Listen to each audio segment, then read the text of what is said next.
Praise the Lord. Maraming salamat po napakaganda ng mensahe natin ngayong araw na 'to. Kung pinakinggan niyo po yung binasa ni Ate Billie Jean. So purihin po natin ang Diyos sa pinakamataas na papuri. Po, salamat sa Panginoon. Hallelujah. Maraming salamat o Diyos. Muli po, itinataas namin Panginoon ang gawaing ito. Patuloy mong patnubayan ng bawat isa, O God. Patuloy ka, Panginoon, maparangalan. Patuloy mong parangalan ang iyong anak na si Jesucristo sa pamagitan ng aking buhay, Ama. Sa oras na 'to, Panginoon, dalangin ko, Panginoon, na patuloy kang mag-manifest sa bawat buhay ng bawat isa. Kung paano ka nag-manifest, Panginoon, sa kwento ng Nehemiah chapter 8 na 'to, Lord God, sa bawat mga tao, Panginoon, na na-touch, Panginoon, ng Spirit mo, Panginoon, na nag-welcome, Panginoon, sa mga salita mong banal, Lord God. Na dalangin ko, Panginoon, sa bawat isa na nandito sa loob ng gawain, na i-welcome din nila ng may pinakamataas na respeto, paggalang, Panginoon, at pagsamba ang iyong banal na salita, O Diyos, sa mga oras na to. Kasangkapanin mo lang ang iyong lingkod, patuloy mo ako itago sa iyong likuran, patuloy mo, Panginoon, Lord, lang isa na aking mga labi, Panginoon, na makapagpahayag ng tama, totoo, makatarungan at makapangyarihan mong banal na salita, Ama. Patuloy kong isinasubmit ang aking buhay, ang aking sarili, Panginoon, sa mga oras na to, na ikaw lamang ang patuloy na maparangalan, Panginoon, at maitaas. Maraming salamat, Panginoon, sa liwanag na ibibigay mo sa bawat buhay ng bawat isa sa oras na to. For you are the greatest light, Father God. Salamat po, Diyos, sa pangalan ni Jesus. Sa iyo po ang karangalan, ang katwiran, kapangyarihan, kalooban, mula pa noon, ngayon, at magpakailanman. Sa pangalan ni Jesus, Amen and Amen. So, makikita po natin sa kwento, sa Nehemiah 8, Hallelujah. Dito po makikita natin kung paano ang Espiritu ng Panginoon ay nag-work through the Word of God and brings revival. Dito po sa kwento ng Nehemiah 8, makikita natin na naitayo na po nila yung wall na pinatatayo. Sabi dito, now all the people gathered together as one man, open the square was in front of the water gate. And they told Ezra the scribe, si Ezra dito, siya po ang pari, Siya po yung mataas. Actually, kung hindi niyo po nalagpasan yung kwento po nung una pa, si Ezra po talaga, ang una pong nagplano, na magtayo po ng wall na to, na natapos po sa loob ng 58 days, kung di po ako nagkakamali, itama niyo na lang po ako, nung pong si Nehemiah na yung nag-lead, yung naging leader po, at sinamahan siya ng Panginoon, dumulog siya sa Panginoon, di ba po, sa wall na yon na pinatayo, at ginamit ng Diyos, di ba po, yung mga, pakimute nga po yung mga bagong pasok, salamat po.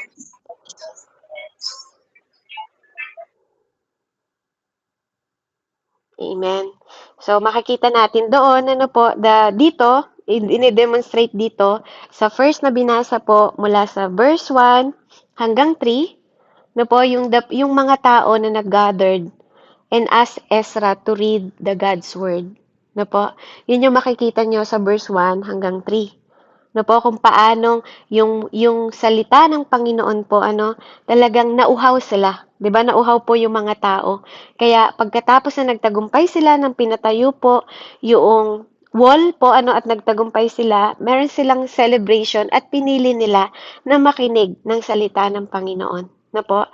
Kaya napakaganda na ito yung naging sparks revival nila. Ito yung parang kumbaga sa mga nagdiriwang, ito yung kanilang fireworks, 'di ba? Na wow, 'di ba? Natayo na yung wall, 'di ba? In 58 days finally. 'Di ba? Kasi ito po yung matagal na nilang hinahangad na maraming humadlang, kung nasubaybayan niyo yung mga kwento, maraming nang insulto, maraming nagmak sa kanila. But then, 'di ba po, kapag ang Diyos, suportado ka sa lahat ng ginagawa mo, mapawall pa yan. Di ba po? Sa iisang leader na nag-organize at tinulungan ng Panginoon. Pati mga tao, tinulungan, hinaplos ng Panginoon na makipag-cooperate sa Kanya. Kaya sila nagtagumpay. Kaya napakahalaga na tayo po ay tumatayo sa Word of God. Sumatayo tayo sa salita ng Panginoon. Kasi, bakit po? Sinabi po sa salita ng Diyos na ang salita ng Diyos ay inspired by the Holy Spirit. Amen? Kaya mas dapat na-inspire ka sa word ng Lord kaysa sa opinion ng mga tao sa paligid mo o nakikita mo sa paligid mo sa nangyayari sa buhay mo. 'Di ba? Today, sabi nga ng salita ng the Lord, today is this is the day that the Lord has made. 'Di ba? Sabi po, be glad on it. 'Di ba? Sabi niya, mag-rejoice tayo. 'Di ba? Bawat araw 'yun yung sinasabi ng Panginoon sa atin, kaya dapat tayo nagre-rejoice bawat araw. No po, ito bawat araw.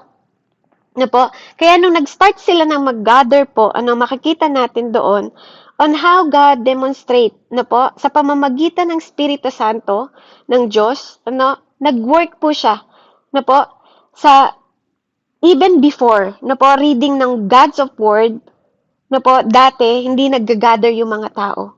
Pero ngayon, di ba po, the Spirit of God, no po, kumilos sa kanilang bubuhay. Nag-move po yung Espiritu ng Diyos at nagkaroon sila ng desire sa God words. Na dati po, wala silang gana. 'Di ba? Wala silang ganun na dahil may nakita na silang evidence.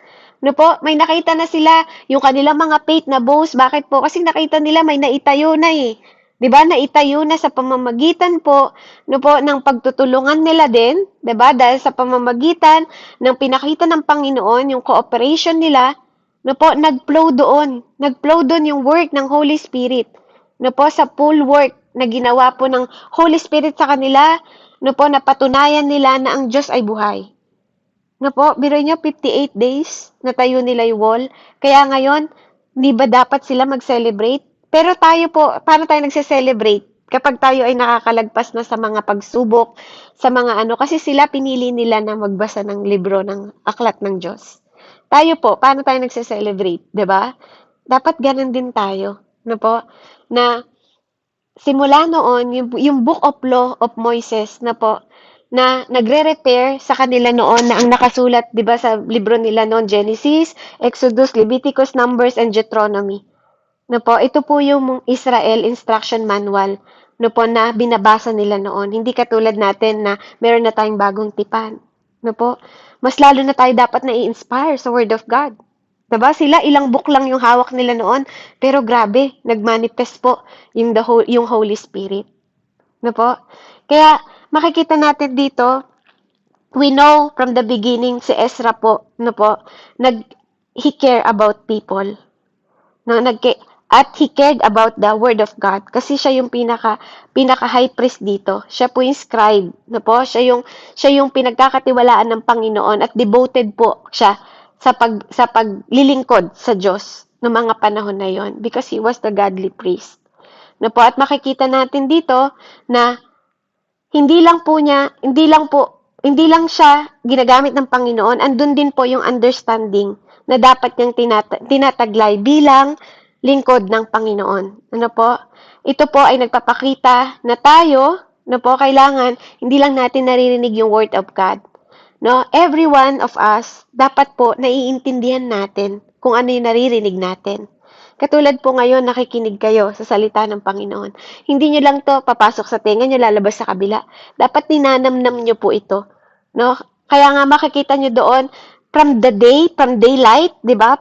From umaga hanggang tanghali, hanggang midday, sabi po nila doon, binabasa nila yung aklat, nag-aaral sila.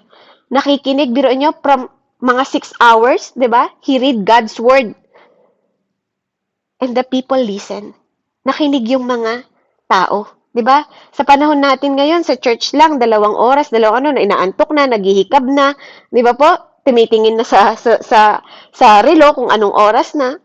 Dito sa panahon nila noon, nung panahon nila, kapag nagmo-move sa ang Holy Spirit, hindi ka maiinip sa ginagawa mo, hindi ka antukin, 'di ba? Unless po may ibang bagay kang nasa isip mo habang nasa loob ka ng church o habang nasa loob ka ng gawain na katulad nito. Kaya napakahalaga na hindi ka lang basta nakikinig, dapat iniintindi mo kung ano yung pinapakinggan mo. Kaya this was a move of the Spirit of God sa mga tao po noon. Kaya naging attentive sila sa Book of Law. Dahil kumilos siya salita ng Panginoon, niloob ng Diyos na kumilos siya nung nag-gathered yung mga tao. Kaya ang nangyayari sa isang tao, kapag pinagkikilusan ka ng banal na espiritu, attentive ka. active ka sa salita ng Panginoon. Na po, ganun yung tao na nafe-filled ng Holy Spirit. Excited siya. Masaya siyang naririnig yung salita ng Diyos. Kahit pag-aano yun kahaba. Na po, kasi dito from the morning, sabi, di ba, literally sinabi, from the morning hanggang mid, nakikinig po sila. Sa pakikinig po na salita ng Diyos, ano po, at pag-gather, no, andun po talaga yung tinatawag na willing to sacrifice something. Magsasacrifice ka talaga ng something to hear the word of God. Na po, at katulad noon, no, na-bless sila. Na-bless silang lahat. Kaya sabi dito sa verse 6 hanggang 4, di ba makikita nyo doon how God's word was received. No, paano nilang tinatanggap yung salita ng Panginoon ng panahon nila? Alam nyo po, yung nagbasa, nakatayo sila. They stood up. No? Pag binabasa yung salita ng Diyos, ganun nila ginagalang yung salita ng Diyos na minsan po hindi na natin makita ngayon.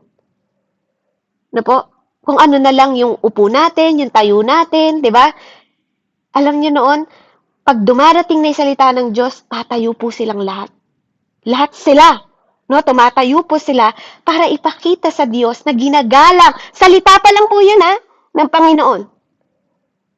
Ganon sila noon. No po? Kahit hindi nila nakikita yung Diyos, samantalang tayo may bagong testament na, dumating na si Jesus Christ, we are saved by the grace, di ba?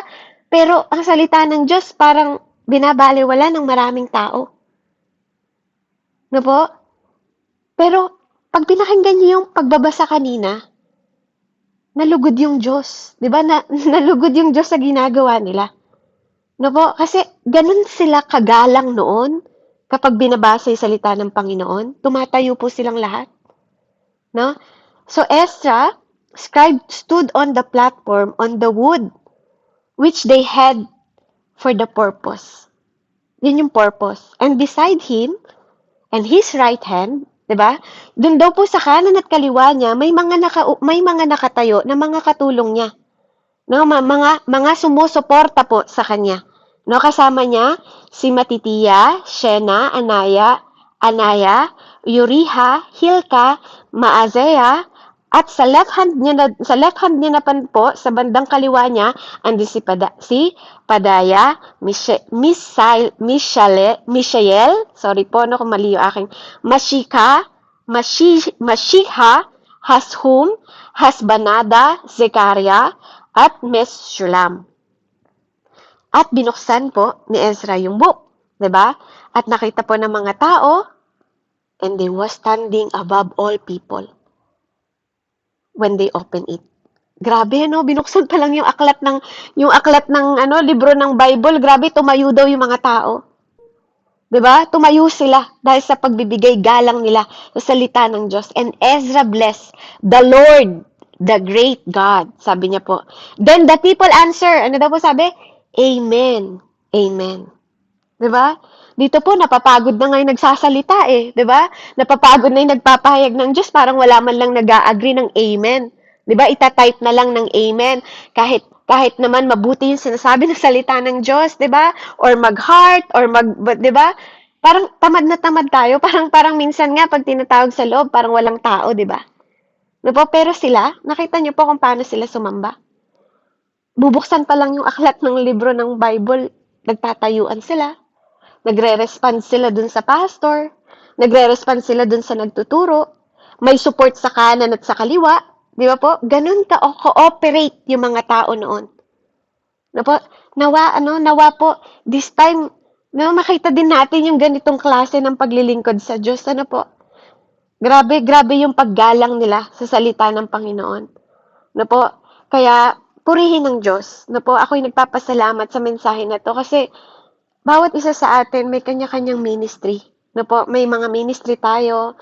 No, purihin din ng Diyos sa mga tao na katulong ninyo sa bawat ministry. Ako po, nagpapasalamat talaga ako sa bawat suporta.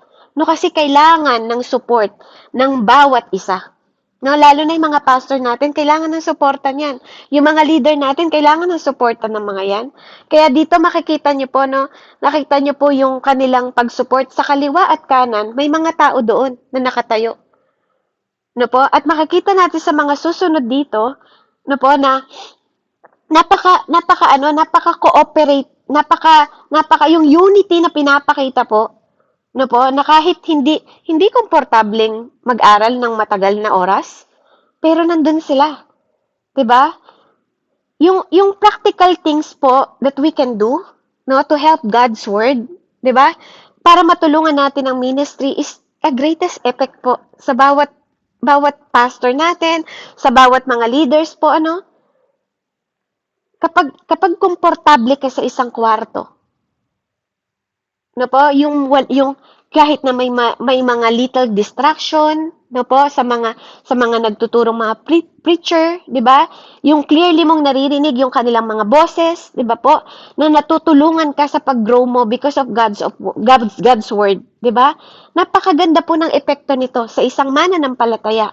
Na po kapag meron kang understanding na kahit na ang daming tao sa paligid mo, pero dahil na-filled ka at filled ka ng Holy Spirit, na po at nararamdaman mo na kailangan mong pakinggan to, kailangan mong namnamin to, kailangan kang maging handa.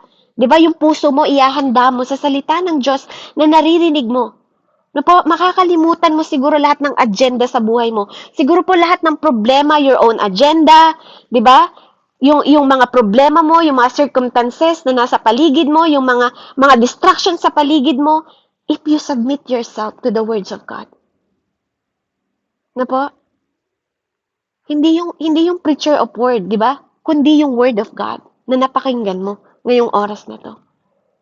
'Di ba? Na magbibigay sa ng inspirasyon, na magbibigay sa ng pagpapaalala, na magbibigay sa ng help, 'di ba? Ng support at mapapaunawa sa na yung mga salita ng Diyos na nagpapalakas sa Kaya yung mga support ng mga tao sa ministry, doon sa nagtuturo ng words of God, noong mga panahon na yon, no po, meron din pong greatest effect yon sa mga people, no po, na nakakakita sa paligid. Yung support nila at obedient po, no, ibine-bless po yun ng Panginoon. Kapag ikaw ay isang mananampalataya at supportive ka sa pastor mo, supportive ka sa leader mo, supportive ka sa mga tinalaga ng Panginoon, do you think hindi ka pagkakalooban ng pagpapala ng Panginoon? Kasi hindi mo lang siya sinusupport, no? Hindi mo siya sinusupport being her. Sinusupport mo siya dahil alam mong ginagamit siya ng Panginoon. Amen? Na magturo at magpaunawa sa mga tao ng mga salita ng Diyos. Diba? Because they had respect to the God's word. They recognize it. Amen? The word of God po, no? Not only the word of man, na kailangan nating i-honored. Diba, minsan nga may mga taong matataas na tao na nagsasalita sa atin na hindi naman word of God, but we honored him. We honored it. Diba? Ino-honored natin sila. Why not the word of God? Especially for those people, diba po, na nag-preach ng word of God. Na ginagamit ng Panginoon at alam mong totoong ginagamit at nakikita mo yung evidence po sa kanila that the Spirit of the Lord is work in their life. Diba? They deserve honored. Kasi sila ino-honored din po ni God. Na wala po sila sa posisyon na yan kung di sila tinalaga ng Panginoon. At napakaganda pong maging kaugalian natin na po na we're just not honoring them, but we honored most of all po yung word na lumalabas sa kanilang bibig. No? If you think, di ba, walang perfectong pastor, walang perfectong leader, walang perfectong mentor. Amen? They make mistake. You make mistake. Everyone make mistake. Pero hindi ibig sabihin nagkaroon ka ng mistake, you don't honor them. Diba po? They still man of God. Ikaw din, kahit tagakapaginig ka, you're daughter of God. You are woman of God. You are man of God na kailangan makatanggap din po ng bawat respeto ang bawat isa. Enable na magkaroon because we are one spirit. We are one body. Amen? Kaya, pagkabasa po, nakita natin, no? Dahil sa cooperation nila, dahil sa unity nila, di ba po? Dahil one spirit sila, dahil one body of Christ sila, pagkabasa daw po at pagtuturo ni Ezra, they all answered, Amen, Amen. They agree. Di ba po? Ibig sabihin po doon, ano, yung all people na yon, na nag-work po sa kanila yung Word of God and the Spirit of God, na po, nakikita nyo talaga yung three immediate result ng ginawa po ng mga tao sa pagsagot nila ng Amen. Makikita nyo doon na nagpapasalamat sila sa Panginoon. Amen? Nakikita nyo doon na they bless. At makikita mo doon na nag-pray po sila, nag-worship sila sa Panginoon. Amen? Sabi doon, di ba, nagsalita sila ng Amen. It means they thank the Lord. Saying, thank you God. Di ba? Nung binless sila ni Ezra. Amen? Nung sinabi nila, the people prayed. Di ba? Pag sinabing they lift their hands, di ba po, nagpapasalamat sila. Pag tinataas mo yung kamay mo, di ba? Pag tinataas natin yung kamay natin sa Panginoon, dahil alam natin ang Panginoon ay nasa taas, di ba? Nagpupuri tayo. Di ba? The people worship by bowing down before Him. Di ba? Yung thanksgiving, yung prayer, yung praise are good measure po on how the Spirit of the Lord, Word of the Lord, di ba, na nag-work sa ating lahat. Di ba na dati, tinatawanan natin yung mga nagtataas ng kamay, sasayaw-sayaw pa, nagtataas ng kamay. But that's it. Sometimes, the Spirit of God work in us, di ba? Mamamalayan mo lang, nakataas na yung kamay mo, nagpupuri ka na, nagpapasalamat ka sa Kanya, nagre-receive ka ng blessing. Amen? Di ba po? Kaya, nililift nila yung hands nila para pasalamatan ng Diyos, di ba? Para mag-worship sa Kanya, para magpuri sa Kanya. Amen? Para manalangin sa Kanya. Sa verse 7 and 8 po, makikita natin doon that the words na yung nung pinresent po yung word of God na po sa mga people, sa mga tao po na nandoon na nag-gathered, kailangan po nilang maunawaan to. Kailangan nilang maintindihan. Kaya anong sabi doon? Sila Jeshua, Bani, Shebia, Jamin, ano po, yung mga pangalan na yon, po, hindi ko na po babasahin. Kasama po ng ibang Levites. Anong sabi po doon? 'Di ba? They help people to understand the law. Pinulungan nila yung mga tao na maunawaan at maintindihan po yung book of law ng Panginoon. Na po habang pagkatapos pong basahin, kailangan ipaunawa sa kanila. At yung mga tao na yon na nakatalaga, na po, they are special men appointed to help people to understand the God's Word. Na po, after reading yung salita po ng Panginoon. So talaga po na dapat pinapaunawa sa atin, hindi lang basta binabasa, kailangan may nagpapaunawa sa bawat isa para kung meron man silang hindi naintindihan, na po, magkakaroon sila ng understanding na maintindihan po yung mga bagay na pinirich po ni Ezra that time. Kasi bakit po? Napakahalaga po ng understanding. No po? Even you have wisdom, even you have knowledge, without understanding, it is poison. Kahit pagaling to sa Diyos. Kaya nga maraming tao, may wisdom po. Yes, wisdom is galing sa Lord. Yes, may understanding. Yes, merong knowledge. Pero kung wala kang understanding, kahit may wisdom and knowledge ka, kapatid, it may poison you. Pwede kang ma-poison ito kahit pagaling ito sa salita ng Panginoon. Kasi hindi mo naunawaan. Kaya nga maraming tao ngayon na kahit salita ng Panginoon, pwede nilang pinapalipit. Kaya nga napakahalaga po na pinapaunawa ang salita ng Diyos, hindi lang pinapakinggan. Aanhin mo yung taong may wisdom, 'di ba? Kung wala ka namang understanding. Kahit na magsalita siya na magsalita sa harapan mo, kung hindi mo naman naiintindihan yung sinasabi niya, what is the work? 'Di ba po? Kaya understanding need to be the first goal na po ng bawat preacher at teacher. Na po sa bawat pastor natin, sa bawat mga teacher, mga evangelist, 'di ba, mga tao na pinagkatiwalaan ng salita ng Panginoon, ang first goal dapat ng isang nagtuturo ay maipaunawa sa mga tao yung tinuturo nila. Amen? Kailangan ang preacher po, nag-i-stand siya before the God's people.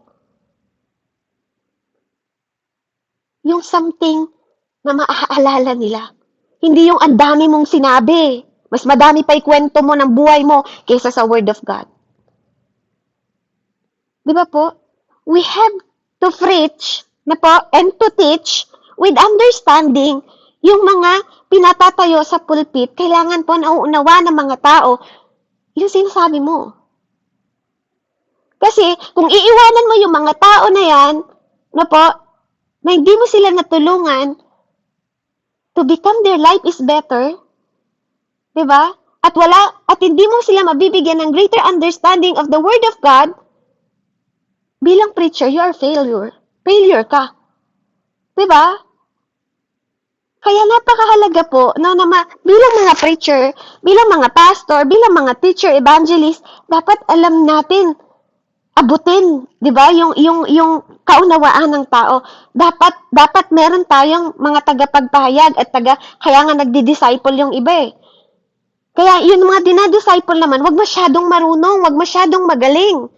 Diba? Yung hindi ka pa nga marunong, wala ka pa nga kaunawaan, wala ka pa, gusto mo magtuturo ka na, gusto mo mag-aano ka na sa pulpit, gusto mo, diba? Hindi po ganun. That's not. Kasi napakadelikado po ng Word of God. Ang Word of God, lahat po ng nagsasalita ng Word of God, including myself, lahat po kami ay may pananagutan po sa salita ng Diyos once na magkamali kami ng papahayagan because this is doctrine. Pwedeng mapahamak ang mga tao. Kaya kung hindi ka sigurado sa tinuturo mo, huwag kang magtuturo. Kung hindi ka sigurado sa sinasabi mo, huwag kang magsasalita. Ang matalinong tao, inaalam, inuunawa, at nagpapaturo. Hindi basta may alam ka lang, may knowledge ka, nag-aral ka lang ng theology, ganito gusto mo magpupulpit ka na. Kapatid, kahit nga sabihin mo pa yung Greek at Hebreo sa mga tao, yes, kahit you are passionate sa pagtuturo. Kung wala namang naintindihan yung mga tinuturuan mo, what is the sense? Diba? What is the sense po? Failure ka pa rin. Diba? Kasi kung, yes, meron kang presentation, maganda nga yung mo, puro English, hindi naman nila naintindihan. Hindi naman nagiging mabuting buhay nila. Wala ka namang naliligtas na soul. Do you think you did your purpose as a preacher, as a teacher, as evangelist, as maghahayag ng salita ng Panginoon? Diba? You have to live, motivate the people. Diba? Hindi lang sa action, even in prayer po. Kailangan sila magkaroon ng based on greater understanding sa God of Word para hindi ka maging preacher na failure. Amen?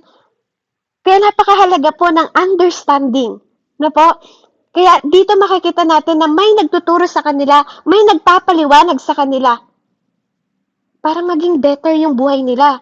Na alam mo na itong salita na to na binibigay natin sa mga tao, nakakapagpabago ng buhay.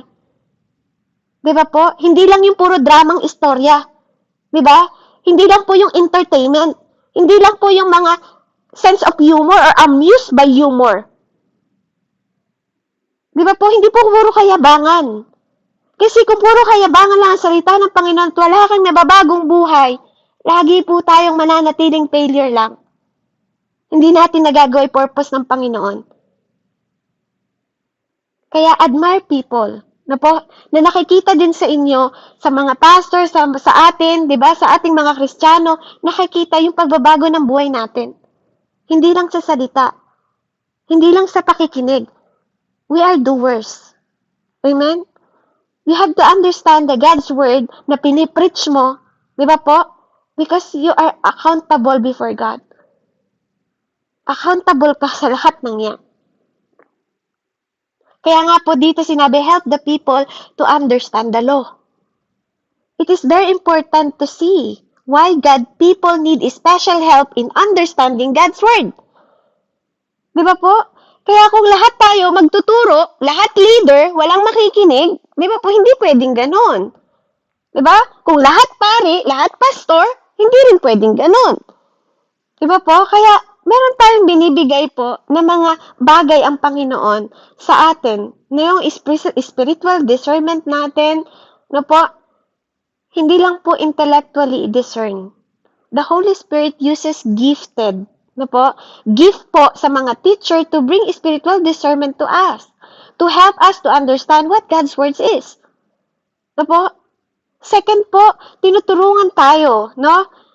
Because it was first written in different language, 'di ba? Tinuturuan tayo dahil ito dati ang book po ng law nakasulat po sa different language, sa Hebrew, sa Greek. Kaya yung different culture ng mga tao, different places ng lugar, 'di ba? Sa iba't ibang distance ng oras, tayo iba-iba, may Middle East, may America, may ano, 'di ba? Teacher help us to understand. 'Di ba? Yung mga teacher po tinuturuan tayo na maunawaan natin. Kaya nga merong bumubuo, 'di ba, ng isang church, ng isang ministry, ng mga leaders, amen? Third, yung mind natin. Kailangan we are slow to understand things that will convict our heart.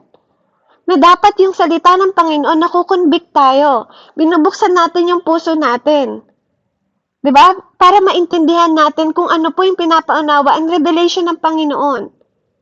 We have to understand, 'di po, hindi lang yung mga necessary at familiar things na naririnig natin sa Bible, but sometimes yung mga naririnig po natin, no po, even 10 times mo nang naririnig 'yan. Kung hindi naman natin talagang naiintindihan. 'Di ba po, ano pong halaga? Kaya kapag restorer tayo, 'di ba?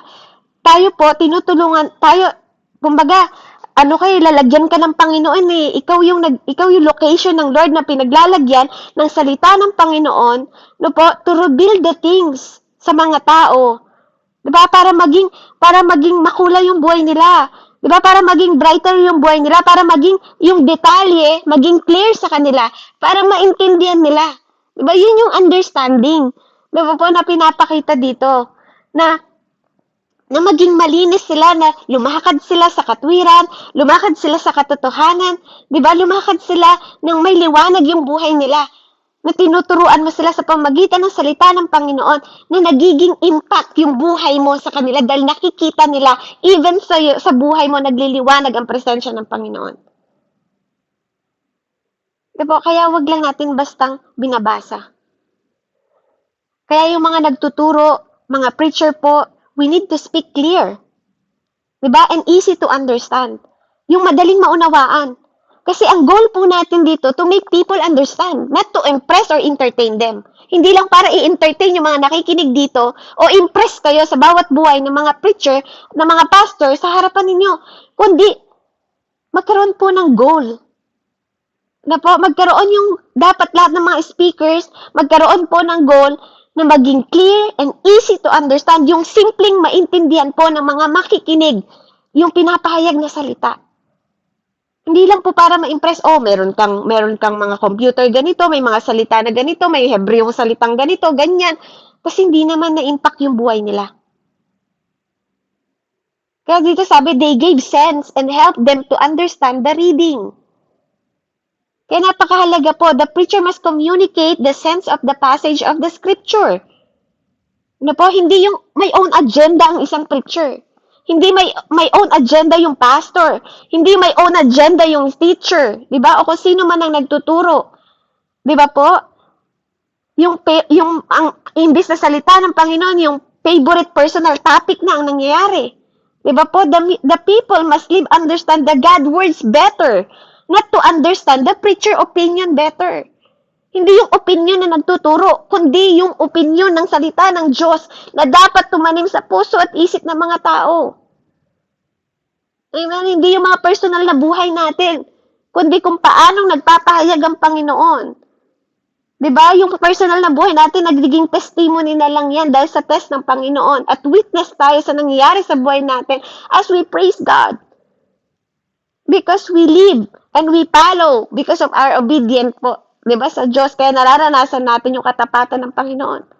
Kaya nga dapat nagre-respond po tayo sa sa Word of God po, na makikita na nagre-revive tayo or may revival yung buhay natin.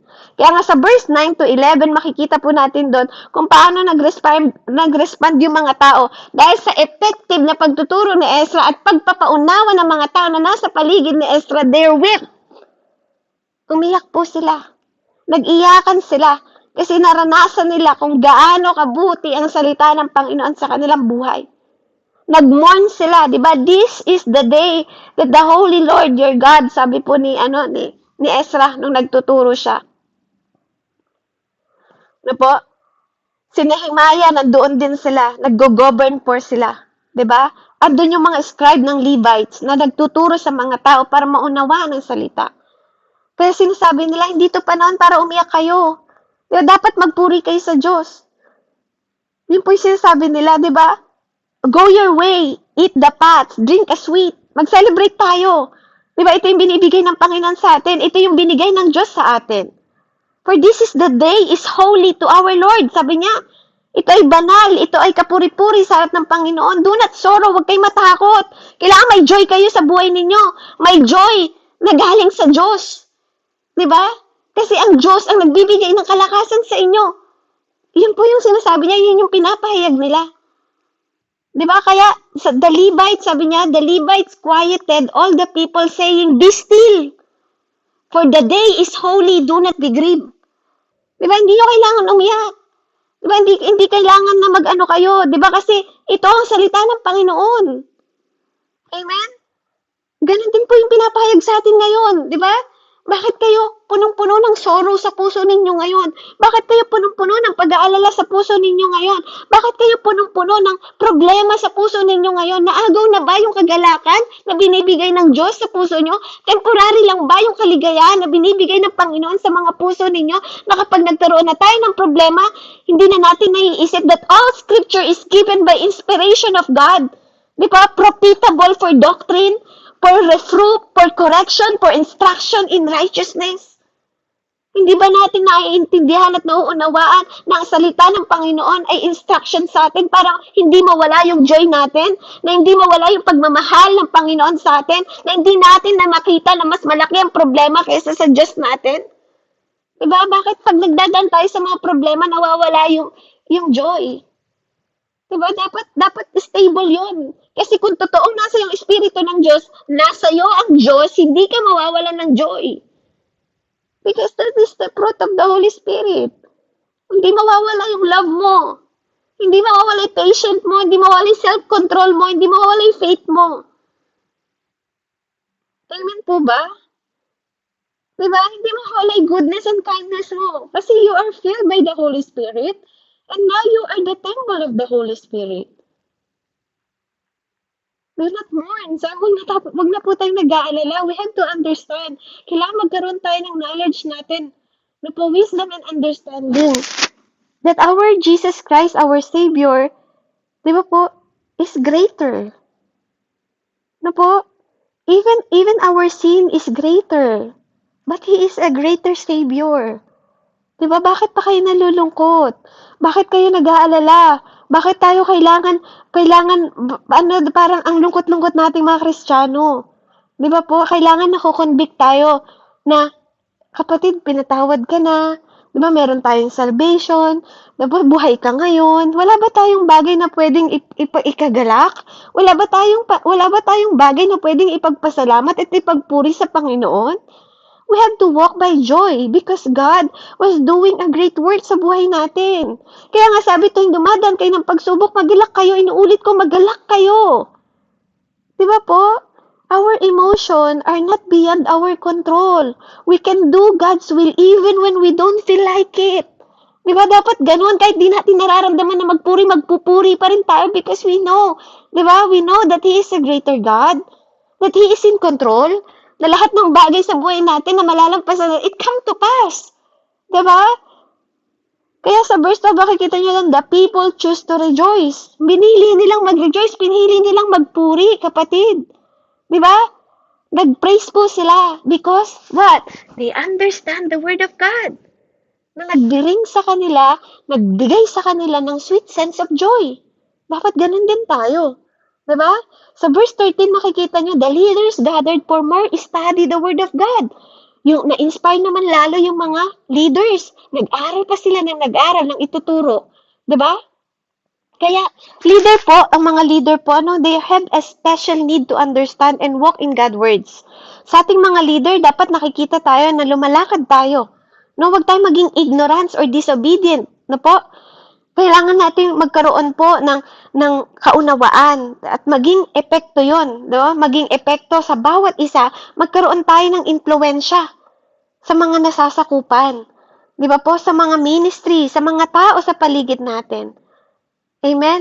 Napakahalaga po noon na hindi ignorance at disobedient ang dapat nagiging epekto sa mga leaders, kundi dapat nakikita po yung impluwensya kung paano po nag-o-overcome, nagkakaroon ka ng joy, na kahit nahirapan ka, 'di ba? Alam mo kasi, 'di ba, na dadaan ka talaga dito. You're not hindi ka exempted, 'di ba? Mapamananampalataya ka o hindi, lahat ng tao dumadaan sa pagsubok. Amen? Kaya magalak tayo kasi may Diyos tayo.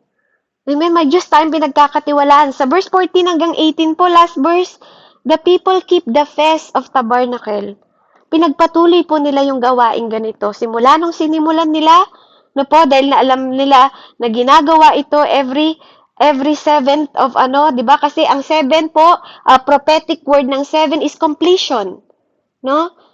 Kaya simula po noon na ano nila na inaano to na ginagawa at sinasagawa din po nila Moises that time. It is commanded by Moses, di ba? The children of Israel should dwell both during the fast of 7 months. No po, kaya simula noon, in-announce po nila at pinroclaim nila sa city of Jerusalem na kailangan po nila itong gawin. No po, at ito po ay lagi na nilang ginagawa. No po, napakaganda. No po, yung simple obedient. No po, napakabuti na yung attitude mo sa God, sa Diyos po, no, makikita sa yung buhay. Na po, even though yung mga tradition na hindi sinabi about doon sa kanilang dapat pinapanatili po nila yung Feast of Tabernacle, 'di ba? Since that day, sa pamamagitan ni Joshua po, na-relied po yung Word of God na hindi na lang siya naging tradition, kundi naging habit na po nila, no po? Na-bless na sila sa salita ng Diyos. Kaya naman, patuloy nilang pinoprovide, 'di ba, sa Israel, 'di ba po? Itong kapahayagan na 'to. Na po? And there was very great gladness, sabi po dito. No po, andun nagkaroon sila ng desire sa Word of God kasi nagkaroon ng epektibo, 'di ba? Na resulta yung kanilang pakikinig sa salita ng Diyos. Nagkaroon sila ng gladness. No po? Nawala na yung mga bagay na iniisip nila, kundi napalitan po ng joy. No po? Napalitan ng freedom. 'Di ba? Napalitan ng obedient. No po? Kaya day by day, sabi doon, from the first day until the last day, he read the book of the law of God. 'Di ba? Makikita mo po doon, this is the revival began by the Spirit of God working. 'Di ba po? Through the Word of God. Kaya nagtuloy-tuloy po ito. Kaya ganun din sa'yo, kapag pinipid mo yung spiritual mo at ikaw ay napipil ng Holy Spirit, yung work ng God sa'yo, hindi na lang siya magwo-work by Spirit, pati sa buhay mo magwo-work siya. Diba? Hindi lang by word, kundi andun yung Espiritu Santo na tumutulong sa'yo kung bakit ka nagpapatuloy, kung bakit ka sumasamba, kung bakit ka nagpupuri, kung bakit ka nagpapasalamat, kung bakit ka nag-worship, kung bakit ka nananalangin. Amen? Because the Word of God is nagiging epektibo sa buhay mo. Nakikita mo yung katapatan ng Diyos, nakikita mo yung kanyang kabutihan, nakikita mo yung grace niya, nakikita mo yung mercy niya araw-araw. Kaya magpapatuloy ka day by day. Araw-araw. Amen? Dahil araw-araw siyang buhay. Araw-araw, He is the bread of life. Araw-araw, He is our Jireh. Araw-araw, He is the Jehovah. Di ba po? Araw-araw, He's the Almighty God. Kaya nga matutunan po natin yung tamang pag-worship. Matutunan natin yung tamang pagpupuri. Matutunan natin yung understanding sa Word of God na hindi mo lang to sinasalita. Dapat na it manifest to your life. Nagmamanifesto sa buhay mo. Amen. Kaya purihin po ang Panginoon. I hope and I pray po katulad ng ginagawa natin na araw-araw tayo po ay nag-aaral, araw-araw binibigyan tayo ng kaunawaan, araw-araw binibigyan at pinalalakas tayo ng Panginoon sa bawat testimony, sa bawat salita, sa bawat mga binibitawan. Sabi nga, hindi lang tayo nabubuhay sa pagkain, kundi nabubuhay tayo, 'di ba? Sa salita na bawat lumalabas sa bibig ng Panginoon. 'Di ba, ito po yung word of God, pero kung hindi ito nagmamanifest sa buhay mo at hindi mo 'to tinatayuan, what is the use kung di mo naman pala naunawaan? Purihin po ang Panginoon. To God be the glory. I hope at bawat isa sa atin, patuloy po tayong tinuturuan, tinutulungan at ini-inspire, ini-instruct ng Holy Spirit right now. Ano po kung paano natin igagalang, ano po, at re-respetuhin ang salita ng Diyos at re-respetuhin ang mga sitwasyon na nangyayari sa ating buhay ngayon, bukas, at sa hinaharap. Purihin po ang Panginoon. To God be the glory. Let's pray. Heavenly Father, we thank you. Salamat po, Panginoon, sa Book of Nehemiah, chapter 8, Panginoon, na patuloy mong pinapaunawa, na patuloy naming igalang ang iyong banal na salita. Dahil ang paggalang sa banal na salita ay paggalang sa iyo. Salamat po, O Diyos, sa paglikha mo sa mundong ito na ginamit mo ang salita. Panginoon, at sa bawat salita na to, Panginoon, na mabless ang bawat isa. Sa bawat pangako mo, Panginoon, na tinatanggap namin sa mga oras na to, O Diyos. Patuloy mong ipaunawa sa amin, Panginoon, na matuto kaming tanggapin at patuloy kaming magalak, Panginoon, sa bawat nangyayari sa aming buhay, Ama. Anuman ang sitwasyon, kalagayan, at katayuan namin sa mga oras na to, tinatayuan namin ang iyong mga salita, Panginoon. And it will come to pass, Father God. Naniniwala kami that we are healed. Naniniwala kami that we are prosper. Naniniwala kami that we are blessed. Naniniwala kami, Panginoon, na kami, Panginoon, ay may kaligtasan at buhay na walang hanggan, na sapat na para magdiwang kami bawat araw, O God, hanggang sa muli mong pagdating. Sa pangalan ni Jesus, ito po ang aking samot dalangin, O Diyos. Patuloy kang maitaas sa aming mga buhay. Patuloy na maranasan ng aking mga kapatid, Panginoon, ang presensya ng Diyos na buhay at Espiritu na kumikilos sa bawat buhay namin. Sa ngalan ng Ama, Anak, at Espiritu Santo. Amen, Amen, and Amen. Palakpakan po natin ang Panginoong Diyos. Salamat po and God bless po. Back to you, Nay. Amen. May praise God. Salamat po sa buhay mo, Sister Bev. Wow naman, talagang napakabuti ng